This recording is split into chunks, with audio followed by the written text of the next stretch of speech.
The shir tonight is being dedicated by some anonymous friends for a speedy recovery, refuah shlema, for Yitzchak Moshe ben Bracha, Dr. Yitzchak, Dr. Ed Feinberg, one of the most respected members of the Jewish community here in Netanya, very, very special Jew who is usually with us at all the shiurim as well. The last week or two have been a roller coaster and a miraculous intervention by HaKadosh Baruch Hu and some very special doctors and a special wife. Dr. Feinberg is resting, Baruch Hashem, and recuperating in Hadassah in Kerem in Yerushalayim. And we wish him a refuah shlema. The shir is being dedicated for a refuah shlema for him, and our learning should help bring about that refuah shlema. Amen. Amen. Okay. I have two pieces here. The first is from Rabbi Yaakov Kamenetsky in the Emes Liakov, and this is Parshat Yitro. Of course, Yitro comes on the scene. Yitro's Moshe's father-in-law takes a very big part in the development of the Jewish people, but a central motif in the Parsha is the giving of the Torah. The Aseret HaDibrot, the Ten Commandments, are in this week's Parsha. And just before that moment, a few days before, on the second day actually, just in preparation of the month of Sivan, preparation for this, Kodesh Baruch Hu says to Moshe Rabbeinu, "Ko tomar lebeit Yaakov, ledaber lebnei Yisrael." Go, please go. I want you to go now and talk to the Jewish people, and men, women, and children. Beloshen hazeh ubeseder hazeh. Rashi. That's the Rashi actually says here in the exact words that you're gonna hear, and in the exact order that I'm giving you. Don't deviate. And furthermore, in Pasuk Vav, Rashi says, "Ela advarim." The Torah says, "Ela advarim asher diber b'nei Israel." These are to daber al b'nei Israel. These are the words I want you to say to b'nei Israel. Talking about the Torah, giving the Torah. And Rashi there says, "Lo pachot v'lo yoter," not less and not more. Tremendous emphasis here on the precision, not leaving anything out, not adding anything. So this is Rabbi Yaakov's question that he's posing for us, and he's going to answer and explain. Tzarech levayer, we have to explain, understand. Amai takpid hikpid HaKadosh Baruch Hu. Why was the Kodesh Baruch Hu lo pachot v'lo yoter? How do we understand this exactitude of HaKadosh Baruch Hu? V'chein b'loshen hazeh v'seder hazeh. Hine amru Razal, the rabbis teach us in Masechet Shabbos. This is the famous Gemara in Shabbos and Peches that discusses the events of the revelation and the Maimon Har Sinai. Vayitzvu b'tachti tahar, the Jewish people gathered at the bottom of the mountain.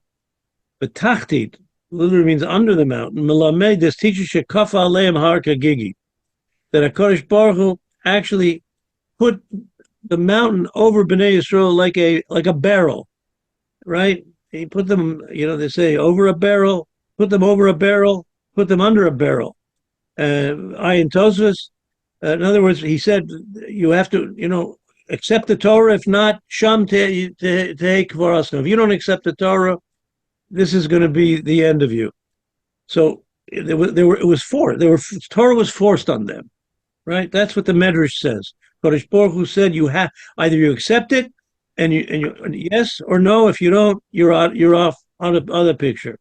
So Ayin Tosfos, one of the Tosfos in the Gemara, the commentary in the Gemara, she asked the question, what's going on? Hare far hikdimu nasa v'nishma. The Jewish people have already said, we will do it, we will do it, and then we'll learn it. That was love. What do you want from them? V'lama lo l'chafot ha'haralem. What was the necessity to a force majeure? What was the necessity of forcing the Jewish people to take they already said they're going to take it.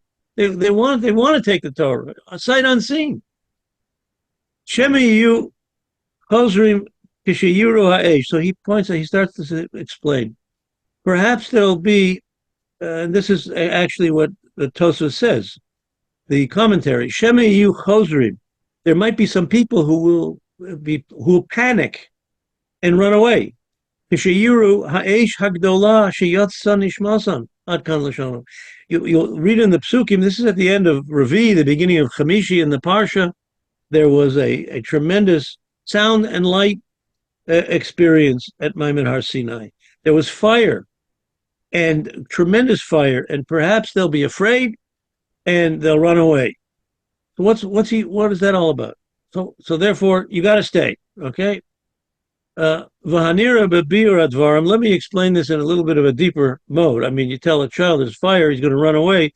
Don't run away. You have to stay here. That's not so simple, right? So let me explain what's going on here. Al pi divrei Hatana b'Masechet Avot, based on a Mishnah in Pirkei Avos. Al tiyu ka'avodim ha'mishamshim et harav al minat lekabel pras. Don't be. The Jewish people are exhorted in Pirkei Avos, in Perek, not to be like servants to the Rebbeinu Shalom, servant Kodesh Baruch Hu, like a worker works just to get his paycheck. But you should be doing it because you're not interested in the paycheck. Then that's a mighty lesson, tremendous lesson, right? But that's not the end of the pasuk. The end of the pasuk curiously ends Vayehi v'yeh more shemayim aleichem, and let the fear of heaven be upon you. So what was that? What's being added by that, right?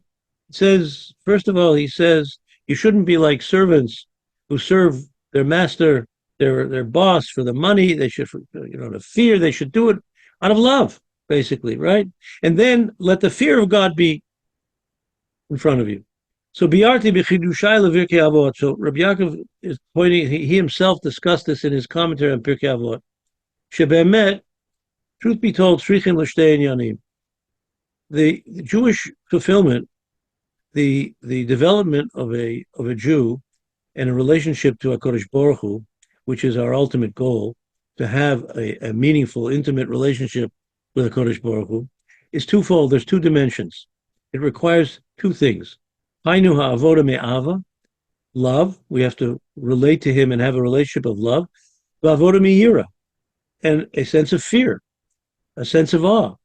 We embrace him, but yet we are in awe of him. We stand back a little bit, right? I've often pointed out that's something that Rav Hutner actually wrote and said in his eulogy for Rav Chaim Shmulevitz, talking about love and fear. That love, when you love someone or you love something, you move towards that person, right? That's why all the positive mitzvahs, the headline mitzvah of all the positive mitzvahs is the mitzvah of Avad Hashem, of loving God. Because love, you naturally move towards a person.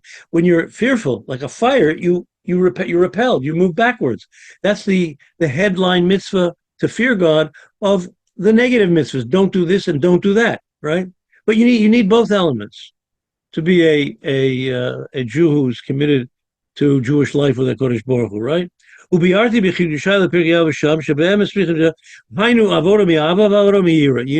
need service of love and service of fear. Sometimes lo taspik lo ha'ava. Sometimes love's not enough, right? Sometimes love's not enough. And sometimes the fear is kind of weak. You need both. Therefore, afal pi shekvar kiblu al atzman et haTorah me'ava. I mean, to put it maybe in different terms, in a relationship, in marriage, right? There's a need for love. There's a need for respect. There's to call yira respect for a minute, to stand back, to respect the other person. There's a sense of yiras haromus, a sense of awe and respect for that person, right? Let's put it in those simple human terms, right? That's what we're talking about here, right? So, therefore, afal pi shekvar kiblu atzman at HaTorah Ba'ava, notwithstanding the fact that the Jewish people accepted the Torah out of love. They said, Nasa v'nishma, we'll do it, and then we'll learn. We accept it, sight unseen. Mikol makom, that being said, miyira lo nasa, they were not tested in fear. Va'al zeh ramza ha'esh hagdola, and that is the hint of the fire that you'll see in the psukim that the Torah describes the great fire. That's Kemoshe Kosev Parshat Ve'etzchanan.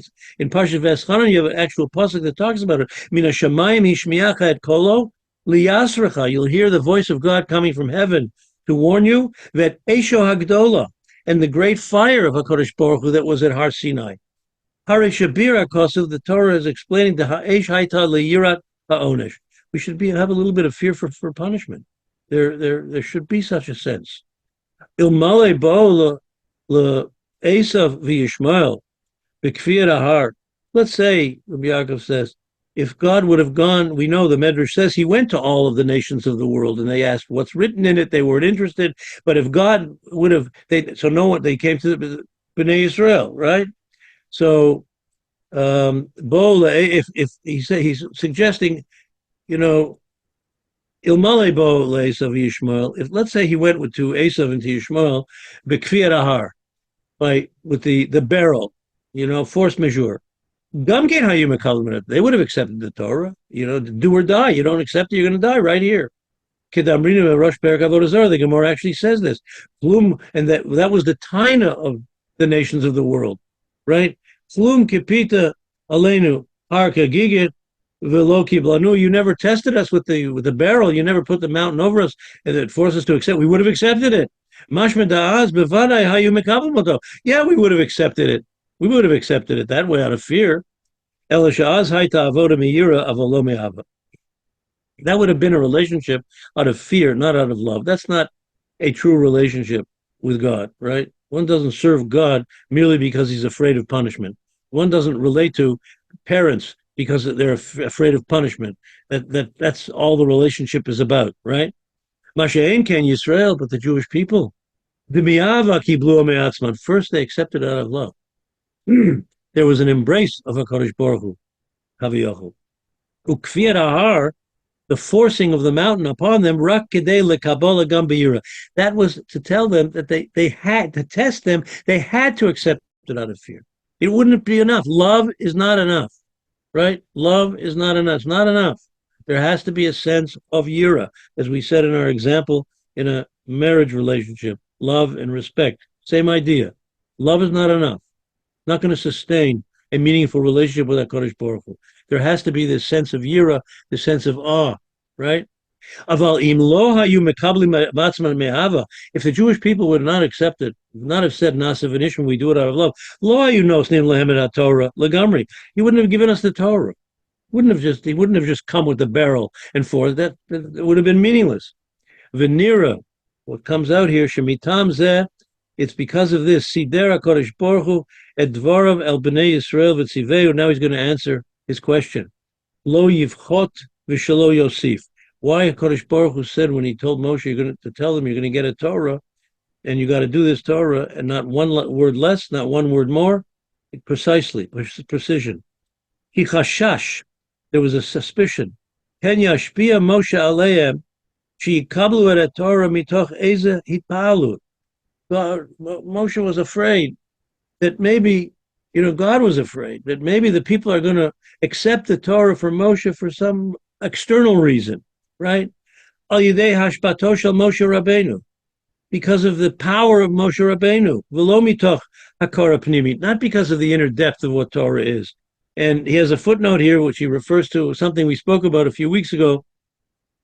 We spoke about why Moshe stuttered, why he had a speech impediment, how strange that was. The only way to communicate the Torah was through speech, right? From parent to child, from Rebbe to Talmud, right? So how do you impair his speech? So the Ran in his Chuvas has a fascinating answer. He says that one of the reasons why we might expect this that God did this is because if Moshe Rabbeinu would have been this great charismatic speaker, so the next generation of children would say, listen, you just accepted it because he was so charismatic and such an engaging leader and speaker, so that's why you accepted it. So that's why Dafka, he stuttered, according to the Ran. A very interesting approach. We, of course, presented another approach a few weeks ago. We're not going to go into it. But maybe the Jewish people will accept it, for some other reason, right? I don't want that. Gam nitnasei Moshe Rabbeinu alav hashalom. And I want them to accept it because this is the Torah, the whole Torah, nothing, the truth, the whole truth, nothing but the truth, right? Gam titnasei Moshe Rabbeinu alav hashalom. And Moshe Rabbeinu was also tested. Ad kama magat nemunato, his faithfulness to HaKadosh Baruch Hu. Sheyuchlo limsor haTorah al yado liYisrael, that he's going to give over the Torah faithfully. Ki bevadai, clearly, lefi hakarato shel Moshe Rabbeinu, right? Clearly, Moshe Rabbeinu, bevadai chafetz haya sheYisrael yikablu et Torah. He wanted the Jewish people to accept the Torah. He wanted them to accept it, right? So ilmale nemunato, if not for his faithfulness to the Ribono Shel Olam, min haroi, it would make sense. We could understand. Hayashe Yosif Lahem Dvarim Mishalo. He'll throw in a few other things. He'll throw in some candies. He'll throw in some sweets. He'll throw in something extra to encourage us, right? Aval ilu asakem, but if Moshe would have done that, lo hayaroi shetinatena Torah yado, then he was not the man to give the Torah over to all Yisrael. Ki kama drashot anu motzi'im mi yitur shel od. How many times do the rabbis speak about you cannot add one letter to the Torah? Ve'ilu haya Moshe mishaneh davar ma, if Moshe would have changed just a little bit. Im kein ein ha'hechrach shekach ne'amar v'zeu nisayon gadol. This was a tremendous test for Moshe. He had a tremendous love for the Jewish people. He had a tremendous deep understanding of what HaKadosh Baruch Hu wants and what this Torah is going to be. And the test was, would he give in, right? And would he add something or subtract something, take out a mitzvah maybe, right? Lefizeh, because of this idea, Navin, Bieter, Diuk, now we can understand. Ma hayacheto shel Moshe Rabbeinu b'mei Meriva. Let me add a PS, he says. So that's why we see Rashi tells us twice, right? Keseder hazeh, Kiloshna hazeh, in this order, in this language, don't change a word, right? Lo pachot v'lo yoter, not less and not more. Now he says, let me give you an example. Now we understand why Moshe, what Moshe's sin was by hitting the rock. Madua nenash b'tzura ko chamura. Why was he punished so severely? He couldn't enter Eretz Yisrael, right? Biglal stia kala b'tzivu Hashem, because he a little bit deviated from HaKadosh Baruch Hu's commandment. Now there are many, many explanations of what he did wrong, right? He was told to speak to the rock. He hit the rock, but he felt Ribono Shel Olam in the past had asked him to use that mata, that staff. So the kvar nilu kol meforshei haTorah limtso hesbarim lezeh kol echad lefi darko. All of the meforshim are very busy trying to understand what Moshe's misstep was. Amnam lefi masha kasavnu, according to what we've written here, nira dachet haya miyuchad lemoshe, that this sin was unique to Moshe Rabbeinu. Shemikevan shehu haya mekabel haTorah me'Hashem, he was the one and only receiver of the Torah from HaKadosh Baruch Hu, v'hamosra liYisrael, the one to give over the tradition to the Jewish people. V'chol dibur v'dibur shelo yesh lo din shel Torah Hashem. Every word that came out of his mouth had the imprimatur of God's words, God speaking. Ukemaimer chakosov, that lahalon, as the Torah says later, v'gam b'cha yaminu la'olam, they'll believe in you forever. Im kain. Therefore, kol ne'emunato miyuseret, the whole trust in Moshe Rabbeinu was based al zeh shehu moser et divrei Hashem b'diuk, that he would give over the words of Hashem with precision. Kefi shenemru, the way it was told to him, mibli lishanot klum, without changing anything. Kemoshe Amru Chazal, the rabbis tell us at Gemara and Baba Basra, HaKadosh Baruch Hu Omer Moshe Kotev. HaKadosh Baruch Hu spoke and Moshe wrote. He was the secretary of HaKadosh Baruch Hu. He dictated. Aval Tan, here, Hera Moshe Shehu Lo Mekayim Et Tzivui Hashem B'diuk. If he would add something or subtract something, he would demonstrate he's not. It's a little bit of Moshe's Torah, right? Shehu Amar Lo Shemosifu Mashahu Mishal Atzmo. If he had just a little bit from himself, it would have been total destruction. V'cheta, that was the sin, the misstep of Moshe Rabbeinu at the Mei Meriva, with the hitting of the rock, right? Ma'amid et kol Mesiras HaTorah b'sakona. He put the entire revelation of Torah in jeopardy at that moment, right? Just over the page at the end of it. Shaharei achshav aminuto shel Moshe mutelet b'safek, because now the trustworthiness of Moshe Rabbeinu was put into question. Ulechein huchrach HaKadosh Baruch Hu la'anosh b'tzura go chamura v'nokevet. Therefore, HaKadosh Baruch Hu had to punish him in such a severe way that he could not participate with us in the end game of our journey into Eretz Yisrael. Shekulam yodu, everyone knew, Shirak kan sata Moshe mishlichuto v'nene shalzeh. Everyone knew this, knew what happened.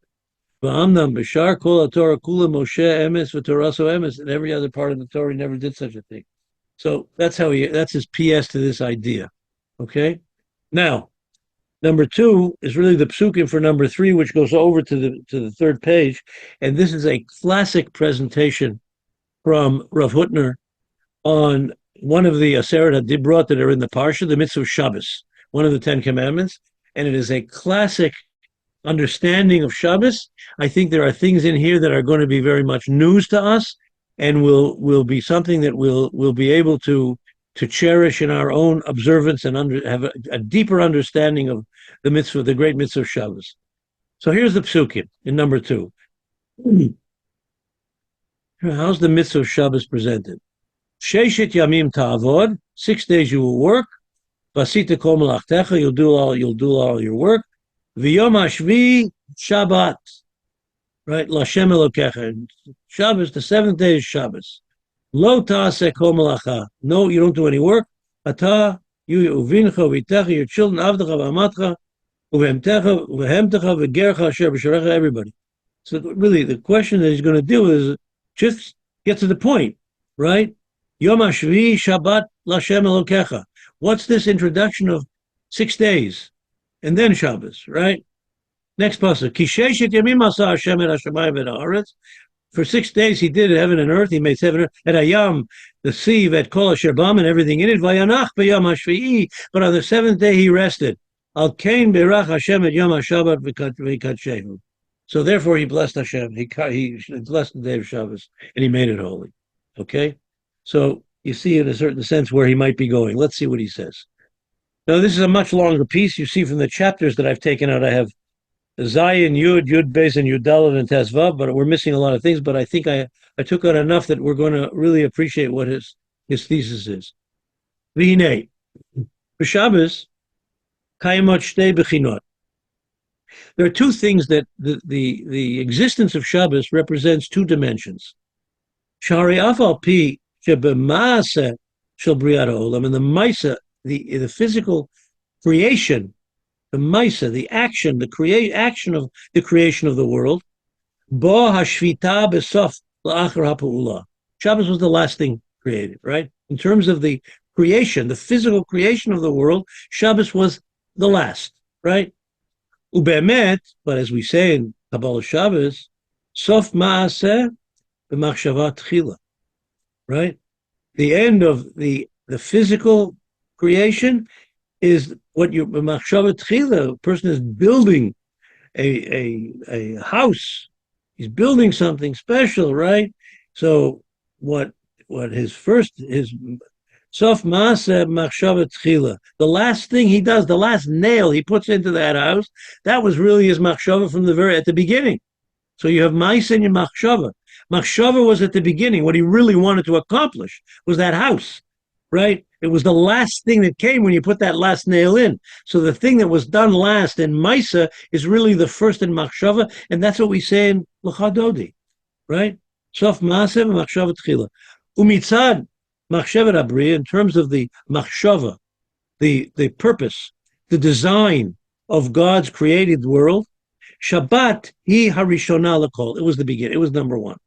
He created this world for Shabbat. It was the last. It was the house that was completed, the last nail hammered in, right? V'kodemet l'kol. It was really before everything else, but it was the last thing created.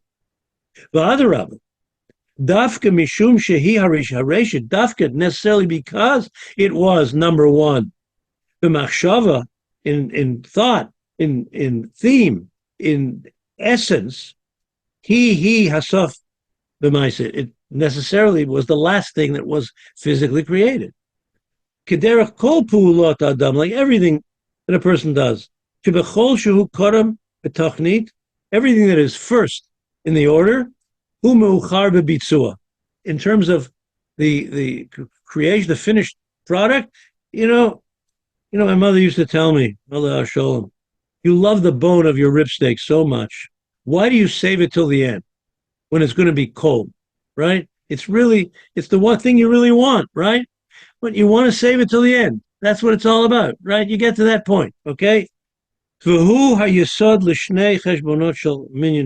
listen to this.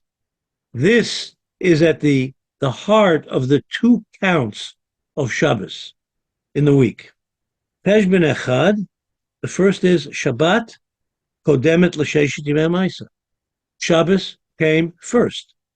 And then for us, we were created on the sixth day, right? Shabbos came first. And afterwards, the 6 days of creation. Kifi shehu be'emet ba'olam ha'machshava, right? This is really the way God wanted the world to be created, that Shabbos was number one. So Adam and Chava, when Adam came into this world, Shabbos he was presented with the finished house. He was finished with Shabbos, and then the 6 days afterwards. Okay? Now, here's the thing. Next paragraph. Umikol ha'amor le'el. So what you have in God's world, this is the problem, because in our world, Shabbos comes first. In God's world, when he created the world, there was the 6 days and then Shabbos came at the end, right? Okay. Umikol ha'amor le'el, but there's two dimensions here. There's God's creation, which was 6 days and then Shabbos. And then there's our Shabbos, which is Shabbos and then the 6 days. So Mikol Amor Le'el, from all of this so far, Yotzet Lanu Hilchas Rabbis Shabbos Benogei L'Chovas Halvavos. Let me explain. Let me bring something out here from the Ramban. Something very special. He says, Hinei, the pasuk says, Zachor et Yom HaShabbat. Remember the Shabbos day. And the halach is, the Ramban says you have to remember Shabbos every single day. Pirush Ramban, the Ramban explains, Shema she'ein b'loshen HaKodesh Shemot miyuchadim l'Shabbos Hashvua liyamot Hashvua. There's a reason why there's no special names for the days of the week, right? The names that we have are borrowed from our culture that we've lived in, right? Sunday, Monday, Tuesday, etc. But really, the classical names for the days of the week are Yom Rishon, Yom Sheni, Yom Shlishi, right? So why is that? Ela Yom Rishon, Yom Sheni, etc. Ukiyum l'zechirat Shabbos. Why is that? This is established so that we should remember Shabbos. Listen carefully. Shemonim kol yom. Every day we count. Kame yamim l'shabbatu. How many days are left until Shabbat, right? Aval, he says that's only half the picture. Aleinu ladat, the Ramban continues. That's not only with the account. There's a two count thing here. Aval aleinu ladat she'ein zechira zu mitmaleit b'shleimuto is not completely fulfilling the challenge of the counting. Elohim ken yesh lanu kavanah k'pfula. There has to be a double intention here. B'minyan Yemei Ashur, when you count Yom 1, Yom 2, Yom 3, Al Shecheshben HaShabbat. Shebeshat she'omrim Yom Rishon, when you say Yom Rishon, l'Shabbat, it's also not only Yom Rishon to the coming Shabbat, but it's Yom Rishon, HaKavanah hi, Yom Rishon l'Shavua HaMatchil, of the first day that's beginning. So we say Yom Rishon to the Shabbos that passed, right? Shabbos started it, and now it's Yom Rishon for the new week that's coming. Yom Aleph, Yom Rishon l'Shavua HaMatchil. It's Yom Rishon for the new week that's coming, the first week that's coming, before Shabbos. And it's also Yom Rishon la'achar HaShabbat. And it's also the first day following Shabbat. So you have a week before Shabbos, right? That's man's Shabbos, so to speak. And then God's Shabbos was the week following Shabbos, right? So it says the Yom Rishon, that's the second one. La'achar haShabbat shirak achshav avra. We just passed Shabbos. Shekivin sheyeshnan l'Shabbat shtei bechinot shonot, because Shabbos has two dimensions. God's Shabbos, our Shabbos, right? Achat sheyemei Maisa, the Shabbos of Maisa, the Shabbos of creation, right? Hodmin l'shvisa, right? First, the day, Shemei HaMaisa, the days, the 6 days of creation preceded Shabbos, which is Machshava. So this is the counting of Maisa, right, of creation. V'achat, and the other is Sheshvita kodemet limei HaMaisa, right, that Shabbos comes before the 6 days. That's how Adam was created. That's how we were created, right? That the Machshava, the purpose, was given to us before the days of creation. These two ideas, he says in Yiddish, der Herren v'yu nirgashim. You have to hear this very well. When you say Yom Rishon l'Shabbos every morning, when you say the Shir Shel Yom Rishon l'Shabbos, it has two dimensions, right? It's Yom Rishon l'Shabbos that we just had, and Yom Rishon for the week that's coming ahead. B'kiyum zechirot Yom HaShabbat l'kot. That is how you fulfill the mitzvah of zechirat Yom HaShabbat l'kodsho. To remember Shabbos, to make it holy, is a double dimension of remembrance. Yom Rishon l'Shavua hanichnas. It's the first day of the Shavua that's coming. Yom Rishon, and it's the first day la'achar HaShabbat she'avra. It's also the first day of the Shabbos that passed. Okay? Beautiful. No? Let's see. Let's get better. Hinei b'shvita Shabbos, over the page 3. Shalanu. When we keep Shabbos, when we rest on Shabbos, aleinu la'amid atzmeinu b'dugma shel ma'ala. So we have to imitate God. God kept Shabbos. We keep Shabbos. That's part of the mitzvah. Sheshet yamim ta'avod. The Torah tells us 6 days you work. V'yom hashvi Shabbat. God, for 6 days he created the world. V'yom hashvi Shabbat. Why 6 days of the week we work, and on the 7th day we keep Shabbos? Because that's what God did. So our Shabbos really is a mirror of God's Shabbos. It's part of the mitzvah of Shabbos, because God kept Shabbos. God kept Shabbos after 6 days of work, after he created the world. So our Shabbos has to have that dimension, right? We have a problem. Houston, we have a problem. How is that possible?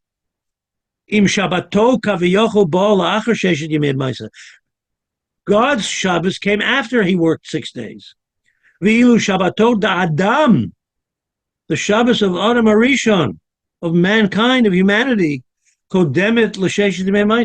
it came before the 6 days, his 6 days of work.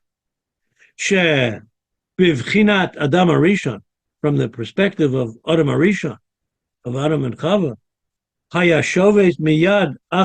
they rested him. Shabbos came immediately. And then they counted 6 days. So we're losing out on one of the most powerful, deep dimensions of Shabbos. That Shabbos comes before, that the machshava, the purpose, the end game comes before the creation. So what's hidden here? This is hidden in this idea, and we do have it, right? But hidden in this idea is the omek ha'uvda b'hachana Shabbos, hachanat Shabbat, Shabbos preparation. Erev Shabbos. Now, sometimes we look at Erev Shabbos preparation, and next week in our halacha shir, we're going to talk about the mitzvah of Hachana Shabbos. It's a mitzvah. Hachana Shabbos is part of Shabbos. It's a very particular. It's not a simple matter of going shopping and buying your challah and buying what you want to, what you want to make and cook and so on, right? Omek, the depth of what Hachana Shabbos is for us, since we have a problem, Houston. We don't have those 6 days. We have to imitate God. We have to create a sense of 6 days before our Shabbos, even though Shabbos came first for him, right? Hachana Shabbos, preparing for Shabbos, the mitzvah of preparing for Shabbos, ein perusha elakach. Here's the explanation. Ma'ametz, a rein zu packen, lahachnis, we have to put into one day, Friday, Yom HaShishi, right? Shekol tzurat hayom eino ella, mentioned it's Yom HaAdam, it's the day of man, right? Friday is man's day. That's when we were created, on the 6th day. We have to put into that day, Yom Briat Adam, that's the day we were created. Kama she'efshar mas, we have to put as many acts of creation into that one day to create 6 days of creation in order to come to our Shabbos. The whole idea of Hachana Shabbos, of making preparations for Shabbos, is to make a full weekday of extra activity coming into Shabbos. The power of, I heard from 2 great Gedolim. I heard from Rav Soloveitchik and I heard from Rav Pam, Zichron Livrocha, Tzadikim Livrocha, and they both said, and each one they wrote in a certain place, that what we Jews today are lacking is what Erev Shabbos. Shabbos we have. Shabbos we have Shabbos. What we're missing is Erev Shabbos. You have to know what Erev Shabbos was for our parents, our grandparents, our great-grandparents, in Europe, what Erev Shabbos was. The excitement of Erev Shabbos. Sheyu b'vchinat yemei ha'maisa shel habriya, that the hachana, the mitzvah of hachana Shabbos is a makeup. It is a creation of the 6 days of mice doing everything possible. All the malachas that we're allowed to do before Shabbos, and we can do all those things. We can do all those creations, create this, make this, bake this, purchase this, clean this, do that. All the malachas of Shabbos is almost like a miniature 6 days. Hamishamshim hakdama letofat yom HaShabbat, coming into Shabbos. Kolomar. In other words, la'asor oto yom echad shel yom shishi. Michil b'kirbo tzurat yemei ha'maisa. That one day of Hachana Shabbos is like the entire 6 days of creation. We're creating the purpose, which is Shabbos. B'chtei sheyal yedei shetiyeh Shabbos shelanu tlula mishtei b'chinat yachad, so that our Shabbos will have both dimensions. It'll be not only the Shabbos before the next 6 days, but it'll be the Shabbos following the first 6 days. We'll make those 6 days in one day. Shabbato shel HaKadosh Baruch Hu. Hachana Shabbos, preparation for Shabbos on Friday, is making it into God's day of Shabbos. Ligvoa klal v'tzurat yom hashishi lehachana l'Shabbos. V'al yidei zeh, through this, la'afsher Shabbatatenu tiyeh b'dugma shel ma'ila. So our Shabbos will be like the heavenly Shabbos of the Ribbono Shalom, where his 6 days came first. Mishum she'en kan inyan klali shel zrizas greater. This idea of working hard on Shabbos, it's Erev Shabbos, you got to get moving. It's not simply, shitriut, as we would say in Hebrew. Superficially, the idea of zrizus, just you got to be punctual, you got to be quick, you got to be fast, you got to move. It's Shabbos, right? Hitztarchu li'alfusa miyuchedet shel v'hechinu et asher yaviu. It's, you have to bring what HaKadosh Baruch. It's about the Lechem Mishnah, right? B'chtei l'lamadnu yesod zeh, to teach us this. There's something about Yom HaShishi. It's very holy. B'Yom HaShishi b'inyan Haman, like the Haman. The man was given twice on Shabbos. Already started in a certain sense on Friday because 2 portions were given, right? Lekach b'Kiddush b'Leil Shabbos. This is an amazing thing. Do you ever wonder what do you start saying by Kiddush? Yom HaShishi. What is that all about? Yom HaShishi, the 6th day, and God rested on the 7th day. What is that all about? It says, Lekach b'Kiddush, therefore in Kiddush, b'Leil Shabbos, matchilim b'Yom HaShishi. Therefore you start on Yom HaShishi. Lifnei vayechulu, before vayechulu, right? So he has to hear, vos for apanim atos, ma apanim ma tamim, what is it? It doesn't make sense. Lahazkir Yom Shishi b'Kiddush HaShabbos, to put Yom Shishi in the Kiddush of Shabbos. Ela shehem hem advarim, that's what we're talking about. We want to lichlol, to include gam b'chinat yemei ha'maisa l'Shabbos. we're including the 6 days of creation into Shabbos. To the extent, by the way, I want to tell you halacha. We're going to discuss this next week, but on Wednesday, I used to feel guilty. There's a certain challah that I like to get. I get in Kiryat Sans, and they don't have a lot of that particular challah. So yeah, I have to get there early. So I go to an early minyan, and I go there and I get, but sometimes I have to go to the late minyan. If I go to a later minyan, that's 7:30, I'm going to miss the challah. So a few times I had a lot of guilt about it. I used to go get my challahs first before I went to daven. Not supposed to do any business before you daven and say Kriyat Shema. Then I saw an amazing thing. The Aruch HaShulchan, the Mishnah Brura, they all bring from Rishonim that you are even allowed to shop for Shabbos before davening, before you say Shema, right? So it was a sigh of relief for me, but it makes sense. You have to get everything in. All 6 days have to get into that one day. Okay, beautiful idea. Now, 2 more final paragraphs. Ubekananu magiyim lahagdir mahuto shel havdalah. But now let's talk about havdalah. Havdalah, right? What's the halakha of havdalah, right? The Rambam says you're mekadesh hashabbat, right? V'chnisato u'v'yitziato. You sanctify Shabbos when you bring it in. That's Kiddush. And you sanctify Shabbos when you escort it out, right? So listen to what he says. This is difficult. Let's say it at Akoshi Muslims. This doesn't make sense. Here you have Havdalah. The obligation of Havdalah Nava me'adrasha zachreu b'chnisato u'v'yitziato. You have to remember Shabbos when it comes in and when it goes out. B'chnisato b'kiddush when it comes in. B'tziato b'Havdalah, right? Be'emet. What does that mean? Ma pirusha madvara. How does it mean? Hare kiddush tamid chalal inyan ha'atid lavo. You sanctify something. You're sanctifying something that is coming. I now am sanctifying, being mekadesh something. I'm sanctifying something and making it all. It come now. It's before it happens, right? Tikadesh. Oh, kiddushin, for example. Kiddushin, the isha, marriage. Right? The marriage ceremony is called Kiddushin. You're entering into marriage. So to be Mekadesh is an introduction into something holy, right? What does it mean? I'm making Kiddush when I exit Shabbos, when I send Shabbos out.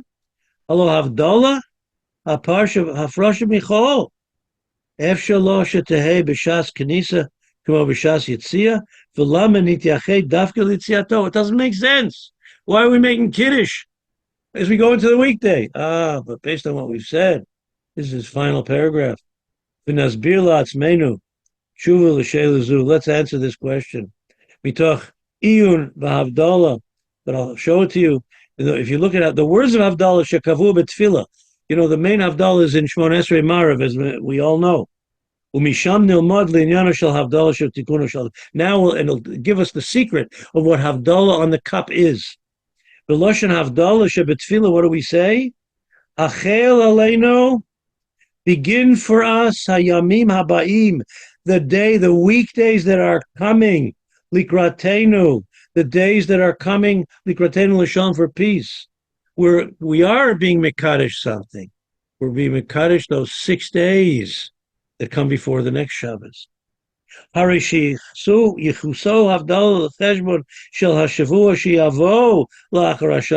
introduction is to the week that is coming. The 6 days, and the Shabbos. The